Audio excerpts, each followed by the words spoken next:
تو میں صبح یہاں ٹائم دیتا ہوں, شام کو چندن چلا جاتا ہوں. تو اللہ کا شکر ہے اگر لفافے لیے ہوتے تو پھر اتنی محنت میں کیوں کرتا, مطلب دل نہیں کرتا نا. صبح پہلے اٹھو, پہلے ایک کام کرو, 7-8 گھنٹے اس کو دو, پھر 7-8 گھنٹے جا کے دوسرے کام کو دو, انسان وہ تھک جاتا ہے انسان. تو اگر بڑا آسان ہے, لفافہ لے, ایک آدھا پروگرام کرے کسی کی مرضی کا اور سکون سے بیٹھے, کوئی ضرورت ہی نہیں ہے. تو اللہ کا شکر ہے جی, یہ محنت کر رہے ہیں, محنت سے کما رہے ہیں. آفر ہوئے, آفر ایکسیپٹ نہیں کی, اس کا ثبوت میں نے آپ کو دے دیا ہے. آپ جہاں بیٹھے ہیں اس وقت, یہ میرے چینل کا دفتر نہیں ہے, یہ ایک اور دکان ہم نے کھولی ہوئی ہے, اس کا دفتر ہے جی. تو چل رہا ہے, اللہ کا شکر ہے, سلسلہ. اچھا ماشاء اللہ, یوٹیوب پر بھی آپ کافی ایکٹیو ہیں, اور کہا جاتا ہے کہ بڑی کمائی ہے یوٹیوب سے. عمران ریاض خان صاحب کہتے ہیں کہ میں اتنا کما لیتا ہوں کہ میں ہر 2 مہینے بعد ایک گھر. آپ کتنا کما لیتے ہیں مہینے؟ نہیں جی, میں تو اتنا نہیں کماتا کہ ہر 2 مہینے بعد. نہیں بنا سکتے؟ نہیں, میں نہیں بنا سکا, میں تو بنا ہی نہیں سکا جی گھر اپنا. اور ہاں, لیکن یہ ہے کہ یوٹیوب نے اچھا اتنا دے دیا کہ سیلف سفیشینٹ ہو گیا. آزادی صحافت کا جو تعلق ہے نا, وہ آزادی معیشت سے بھی ہے. اگر آپ معاشی طور پہ آزاد ہیں نا تو آپ آزاد صحافی ہیں. بالکل ٹھیک. لیکن اس چیز نے, یوٹیوب نے اس پہ 2 چیزیں ہوئی جی. ایک تو یہ کہ اپنے من کی بات کرنے کا موقع ملا جو مجھے صحیح لگتا ہے. اس سے بھی کئی لوگوں کو اختلاف ہو سکتا ہے, لیکن جو مجھے صحیح لگتا ہے وہ بات کرنے کا موقع ملا جی. اور دوسرا یہ ہو گیا, اللہ کا شکر ہے کہ اس سے جو ہے وہ کمائی بھی ہونے لگ گئی. اور یہی بات میں ناظرین کو, اپنے دیکھنے والوں کو بھی ہمیشہ کہتا ہوں کہ آپ کمائیں. آج اگر آپ کے پاس انٹرنیٹ ہے, موبائل فون ہے, اس میں انٹرنیٹ ہے, اسمارٹ فون ہر کسی کے پاس ہوتا ہے, کیمرہ بھی لگا ہوتا ہے اس میں, اس کے باوجود اگر آپ پیسے نہیں کما رہے ہیں, اور پیسوں میں بھی اگر آپ ڈالرز نہیں کما رہے ہیں, تو پھر آپ کا قصور ہے یہ. آپ کمائیں, آپ سٹیبل, آپ کے ملک کی کرنسی جو ہے وہ سٹیبل نہیں رہی, آپ سٹیبل کرنسی میں کمائیں, آپ ڈالرز میں کمائیں. 2 فائدے, ایک تو یہ آپ کو پریشانی نہیں ہوگی ڈالر جہاں مرضی پہنچ جائے. دوسرا یہ ملک میں زر مبادلہ آنے لگ جائے گا. بالکل ٹھیک ہے. جب ملک میں زر مبادلہ آئے گا تو اس کا فائدہ آپ کو ہے. تو اس طرح سے آپ آج ڈیجیٹل میڈیا کی دنیا سے, میں یہ نہیں کہہ رہا صرف یوٹیوب چینل بنا کے بیٹھ جائیں, بے شمار مواقع ہیں. آپ ڈیجیٹل میڈیا کے ذریعے بہت آگے جا سکتے ہیں, یہاں بیٹھ کے پوری دنیا گھوم سکتے ہیں, اور پوری دنیا سے پیسے کما سکتے ہیں. اور لوگ ایسا ہے پاکستان میں کر رہے ہیں ماشاءاللہ. بالکل ٹھیک ہے. اچھا میں تھوڑا سا سیاست کی طرف آؤں گا. جو پاکستان کی سیاست کا حال ہو چکا ہے, آپ نے دیکھا ہے کہ آج خان صاحب بھی گرفتار ہو گئے, اس سے پہلے ایک میز پر بیٹھنے کی کوشش بھی کی گئی لیکن نہیں بیٹھ سکے. کیا وجہ ہے, اسٹیبلٹی کیوں نہیں آ رہی ان میں؟ دیکھیے, اسٹیبلٹی لانے کی نیت نہیں ہے. یہ جھگڑا ہی بڑا عجیب سا ہے. مجھے بتائیں گے جھگڑا کیا ہے؟ ایک بند آج کیا ہو گئی, میں ہو گئی اکتوبر میں کہ جی الیکشن ہے, بنتے وہی ہیں. ایک بندہ کہتا ہے جی 2 مہینے 3 مہینے پہلے, وہ کہتے ہیں اکتوبر میں اگر الیکشن ہے تو اس سے 3 مہینے پہلے آپ کو کیئر ٹیکر سیٹ اپ کے حوالے کرنے پڑے گی گورنمنٹ. تو اس حکومت کے پاس بھی 2-2.5 مہینے ہی ہیں. عمران خان کہتے ہیں جناب نہیں, پہلے الیکشن کرو, جلدی الیکشن کرو. بندہ پوچھے بھی آپ کیا کر لیں گے 2-2.5 مہینوں میں؟ اگر آپ ارلی الیکشن کرتے ہو تو اس کا مطلب ہے کیئر ٹیکر سیٹ اپ ابھی آئے گا نا. بالکل. آپ فوراً آ کے کیا کر لو گے؟ اور بندہ اگر ان سے پوچھے کہ بھئی تم 2 مہینے ٹک کے کیا کر لو گے, اتنے عرصے میں کچھ نہیں کر سکے, کیا کر لو گے؟ تو یہ اب پوری قوم کو اس ہیجانی کیفیت میں ڈال کے رکھا ہوا ہے. اس کا فائدہ کیا ہے؟ ابھی جو آج کل ہوا, گرفتاریاں ہوئی ہیں پچھلے دنوں, کیا فائدہ ہوا اس کا؟ کوئی فائدہ نہیں ہوا, ملک الٹا نقصان ہوا ہے. تو یہ دیکھیں, یہ نیت کا ہی فقدان ہے. یہ سٹیبلٹی کسی ایک بندے کی طرف سے نہیں آنی, یہ تمام دھڑوں کو, گروہوں کو مل کے بیٹھنا پڑے گا, انکلوڈنگ اسٹیبلشمنٹ, انکلوڈنگ جوڈیشری. چلو وہ بیٹھ تو نہیں سکتی آگے, لیکن ان کو بھی کہیں نہ کہیں دیکھنا پڑے گا کہ سیاسی معاملات ہیں اور ہر معاملے میں دخل نہیں دینا.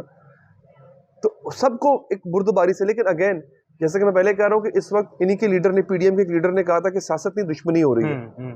تو جب جنگ ہو رہی ہو تو پھر کہتے ہیں نا کہ وہ 2 بھینسوں کی لڑائی میں گھاس ہی حصہ ہے نا. تو یہ ہو رہا ہے. اب آپ دیکھیں, اب عوام نکل آئے گی سڑکوں کے اوپر. ایک دن آئے گا تنگ آ کے, پتہ نہیں وہ دن کب آئے گا. ہمارے قوم کے اندر انقلاب کا کیڑا ہے ہی نہیں. ہمیں نہیں پتا. ہمارا وہ حال ہے کہ ہم نے چتر بھی کھانے اور پیاز بھی کھانے, دونوں چیزیں کھانی ہیں. ہمارے جو ہے نا وہ ہمارے خمیر کے اندر تحریک پاکستان کے بعد سے لے کے اب تک ختم کر دیا. تحریک پاکستان کے حد تک تھا انقلاب کا کیڑا, اس کے بعد وہ ایسا مرا, وہ اب جاگنے کا نام ہی نہیں لیتا. بالکل. اچھا, اس کی کیا یہ بھی وجہ ہو سکتی ہے کہ جو حکومت میں آتا ہے تو وہ اپنے کیے ہوئے جو دعوے ہوتے ہیں ان کو بھول جاتا ہے, جو وعدے ہوتے ہیں اس کو بھول جاتا ہے, پھر جب وہ اپوزیشن میں آتا ہے جو ابھی ہو رہا ہے وہ دوبارہ جاگ جاتے ہیں. بیوقوف تو ہم ہے نا, ہمیں نہیں پتا کہ جو پہلے بھول گیا تھا وہ آپ کیسے یاد رکھے گا. وہ کہتے ہیں اگر آپ ڈفرنٹ رزلٹ چاہتے ہیں تو محنت جو طریقہ کار استعمال کر رہے ہیں وہ ڈفرنٹ کریں. میں آپ سے کہوں گا جناب کہ آپ نے اس طرف جانا ہے, یہ شیخو پورہ کی طرف جانا ہے, آپ جا ادھر رہے ہیں, تو اس لیکن پھر کسی اور جگہ پہنچیں گے نا. اگر آپ ڈفرنٹ ریزلٹ چاہتے ہیں تو طریقے کو چینج کرنا پڑے گا نا. You have to change your direction. ہم کیا کرتے ہیں جب وہ حکومت میں ہوتا ہے گالیاں دیتے ہیں, حکومت سے اتر جاتا ہے, ہم اس کے ساتھ مل جاتے ہیں بیٹھ کے کہ یار یہ بڑا مظلوم, بڑی جاتی ہے بیچارے کے ساتھ. بھائی کیوں گالیاں دے رہے تھے پھر؟ میں موجودہ ایگزامپل دیتا ہوں. آپ عمران خان کو جب حکومت میں تھا آپ گالیاں دے رہے تھے, آپ آج آپ ساتھ مل گئے, تب ٹھیک تھا یا آپ ٹھیک ہے؟ ڈیسائیڈ کر لو. یا اس سے پہلے جب نواز شریف حکومت میں تھا گالیاں دے رہے تھے, وہ اتر گیا, آپ ساتھ مل گئے, اچھا یار جاتی ہوئی اس کے ساتھ. کوئی ڈیسائیڈ کر لینا. ہم لوگ بھی کنفیوژن کا شکار ہے کہ ہم نے کرنا کیا ہے, ہم نے کس ڈیسیژن لینا بڑا مشکل کام ہوتا ہے جی. بالکل ٹھیک ہے. وہ ڈیسائیڈ ہمیں آج کرنا پڑے گا کہ ہمارے لیے کیا بہتر ہے کیا غلط. بالکل. اچھا نواز شریف صاحب کی بات ہوئی, نواز شریف صاحب کے ساتھ جو کچھ ہوا, جس طرح سے نکالا گیا, آپ کے خیال میں وہ درست تھا یا غلط تھا؟ نہیں وہ ٹھیک نہیں تھا. وہ ٹھیک نہیں تھا. اسی طرح سے جس طرح عمران خان کو نکالا گیا وہ بھی ٹھیک نہیں ہے. بالکل ٹھیک ہے. یہ دونوں طریقے غلط تھے. آپ کے ملک کے اندر دیکھیں کس کس نے کہاں کہاں مداخلت کی ہمیں پتہ ہے. یہ چھوڑ دیں, اس کو چلنے دیں. آپ کو لگتا ہے یہ لوگ نااہل ہیں, یقین کیجئے خود ہی فلٹر ہو جائیں گے. جو نالائق ہے, نااہل ہے, آپ یقین کیجئے یہ عوام خود ہی فلٹر کر دے گی. جمہوری پروسیس کو چلنے تو دیں, جمہوریت کے اوپر اعتماد تو کریں, یا تو پھر ایک دفعہ ڈکلیئر کر دیں جناب کہ نہیں اٹس این اتھارٹیرین اسٹیٹ, اس اسٹیٹ کو ایسے ہی چلنا ہے. کہہ دیں, لبادہ مت اوڑھ کے رکھیں اس ملک کے اوپر جمہوریت کا. بالکل کہہ دیں. بالکل ٹھیک ہے. علی بھائی آپ کا وقت بھی بہت قیمتی ہے, میں ذرا پروگرام کے آخری حصے کی طرف آؤں گا. یہ بتائیں آپ کا پسندیدہ صحافی کون ہے؟ میرا پسندیدہ صحافی وہ ہے جو سچ بولے. اچھا سچ ہے, میں اگر کسی ایک کا نام لوں گا کہیں گے جی باقی سچ نہیں بول رہے. اب یہ پہلی سٹیٹمنٹ اگر میں نہ دیتا نا تو میں آپ کو بتا دیتے فلاں فلاں فلاں, میں نے آپ سے پہلے کہہ دیا جو سچ بولے. اب میں جن کا نام لوں گا کہ تاثر جائے گا یہی سچ بولتے ہیں, باقی سچ نہیں بولتے. سچ کون سا بولے جی؟ سچ وہ نہیں جو آپ سننا چاہتے ہیں.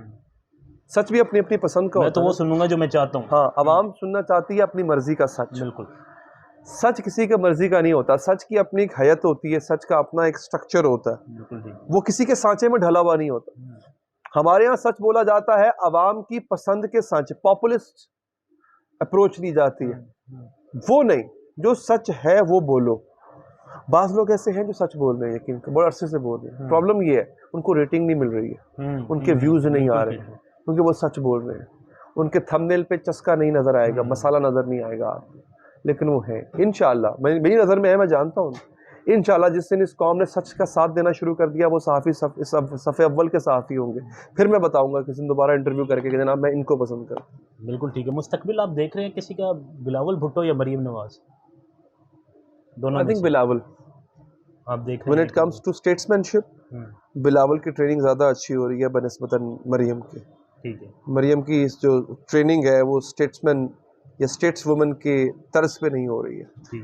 بلاول کا جو اس وقت یوں کہہ لیں کہ ایک تو ان کو جو being a foreign minister exposure مل گیا وہ بہت بڑا ایکسپوجر ہے, اور میں سمجھتا ہوں کہ مریم طیبہ سے کئی حد درجے جو ہے وہ اس وقت بہتر پروسیس میں گزر رہے ہیں لیڈر بننے کے بلاول بھٹو. ٹھیک ہے. اچھا بلاول صاحب ابھی انڈیا گئے, اس پر بھی بڑی لے دے ہوئی, اس حوالے سے آپ کو کیا سمجھتے ہیں؟ آئی تھنک جو ابھی راجدیپ سردیسائی صاحب کو جو انہوں نے دیا ہے, is a very thorough journalist and he is a very wise and a very learned journalist Rajdeep Sardesai. بالکل ٹھیک ہے. ان کو جو انٹرویو بلاول بھٹو صاحب نے دیا ہے میں سمجھتا ہوں امیزنگ. اتنے اچھے سے پاکستان کا مقدمہ شاید ہی کوئی ڈیفینڈ کر پاتا. آپ کے پولیٹیشین اگر آپ کے جو بیوروکریٹس ہوتے ہیں, سیکرٹری خارجہ ہوتے تو وہ ایک اور بات تھی, لیکن بینگ اے پولیٹیشین جس طرح انہوں نے ڈیفینڈ کیا, اور again it's in the legacy. نانا بھی ان کے فارن منسٹر تھے اور کمال کے فارن منسٹر تھے, تو یہ ان کی لیگیسی میں کہیں نہ کہیں. اور ان کی والدہ جو ہیں انہوں نے جس طرح سے انٹرنیشنل ارینا میں اپنا نام بنایا. سو اگین میں نے جیسے آپ کو بتایا کہ ان کی جو ٹریننگ ہے it runs the blood as well, وہ ان کمپیریزن ٹو مریم وہ بہت بہتر. ٹھیک ہے. آخری دو سوال. آپ ماشاءاللہ آپ کی فٹنس بہت اچھی ہے, اس کے کیا راز ہے اس کی؟ ابھی تو پیٹ نکل آیا جی, بس ایسے نظر بھی لگ گیا. بس کوشش کرتے رہتے ہیں جی, تھوڑا سا اپنے کھانے پہ دھیان دیں, اس پہ ڈائٹ پہ دھیان دیں. اور اب مجھے عادت ہے کہ میں تھوڑا سا نا ورک آؤٹ جم شم کرتا رہتا ہوں, بھاگتا رہتا ہوں ٹریڈ مل کے اوپر.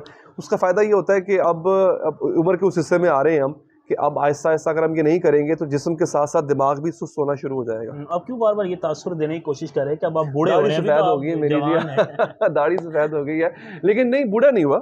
اچھا وہ آج کل ایک نئی ٹرم یوز کی جاتی ہے, مجھے بڑی پسند ہے وہ. ہم مطلب لوگ لکھتے تھے I'm 20 years old, 30 years old, 40 years old, 50 years old. تو اب نا ڈکشنری میں آج کل دیکھ رہا ہوں لوگ چینج کر رہے ہیں اس کو. I'm 40 years young, I'm 50 years young. ہاں یہ لوگ لکھنا میں ایگری کرتا ہوں اس بات سے کہ ہمیں بھی یہ لکھنا چاہیے. یہاں سے بڑھاپا یہاں سے آتا ہے, بالکل ٹھیک ہے, جوانی یہاں سے قائم رہتی ہے. جسم آپ کی ساخت ہے, وہ تو کوئی بھی چیز پڑی پڑی بھی گل جائے گی یہاں پہ. بالکل ٹھیک ہے. تو اس کو بوڑھے نہیں ہونے دینا, اور انشاءاللہ نہیں ہونے دینا. اچھا بس آخری سوال اسی سے ریلیٹڈ, وہ سہیل بڑائی صاحب کہتے ہیں نا عشق تو ہوا ہوگا, ہاں تو کتنی دفعہ ہوا عشق؟ وہ انسان ہی نہیں جس کو عشق نہ ہو. اور اس کے اندر جیسے کہتے ہیں نا کہ جمالیات کا ہونا آپ کی پرسنالٹی میں لازم ہے. وہ شخص روکھا, میں اس کو ایک بنجر زمین سمجھتا ہوں جس شخص کے اندر جمالیات نہیں ہے. اور جمالیات کا جو پہلا نقطہ عروج ہے وہ عشق ہے. بالکل ٹھیک ہے. تو الحمدللہ دیکھیں گے یہ کوئی مسئلہ نہیں چاہیے. عشق ہوا ہے جی, کئی دفعہ ہوا, کئی دفعہ ہوا. عشق کرنے میں پابندی نہیں ہونی چاہیے. ہو جاتا ہے, ہو جاتا ہوتا ہے جی. عشق کیا ہے؟ اور آپ کو بھی جو کہ آپ کی اتنی اچھی پرسنالٹی, تو آپ کو بھی بڑے میسیجز وغیرہ آتے ہوں گے. کوئی نہیں جی, بس اب تو یہ ہے کہ آتے بھی ہیں تو ہم دھیان ہی نہیں دیتے. اب تو کام پہ توجہ رہتی ہے. اب تو یہ ہے کہ اب ہم یہ کر رہے ہیں کہ چلو یار اب اس ایج کے حصے میں جا رہے ہیں جہاں پہ دل کرتا ہے ویکیشن پہ نکل جائے, تو اس سے پہلے کوئی 4 پیسے کما لیں, کوئی جوڑ لیں, چلو ٹھیک ہے. اب جو ہے وہ اب اپنی اگلی زندگی کو پرسکون بنا. بالکل ٹھیک ہے. آخر پہ ناظرین ہمارا جو ایک سیگمنٹ ہے, صرف 3 لوگوں کے نام لوں گا, آپ نے ان کو ایک مشورہ دینا ہے, ایک نصیحت آپ نے ان کو کرنی ہے. اچھا نواز شریف صاحب, واپس آ جائیں سر. عمران خان صاحب, تھوڑا ٹھنڈے ہو جائیں خان صاحب. آصف علی زرداری صاحب. آصف علی زرداری صاحب, یہ ایک مشکل کر دیا ہے سر. بس کر دیں سر. اچھا بس کر دینا چاہیے. ٹھیک ہے علی بھائی, تو پھر آپ کا بہت بہت شکریہ. آپ کا بہت شکریہ جی. تو ناظرین آپ نے سنی علی حیدر صاحب کی باتیں, اور اس میں بہت ساری باتیں, جو سوالات تھے جو آپ اکثر کامنٹس میں بھی کرتے رہتے ہیں, ان سے پوچھتے رہتے ہیں, وہ سوالات بھی میں نے ان سے کیے, اور انہوں نے بڑی جو ہے نا وہ کہوں کہ دلیری سے ان تمام سوالات کے جوابات دیے. اجازت دیجیے اگلے پروگرام تک کے لیے اللہ حافظ.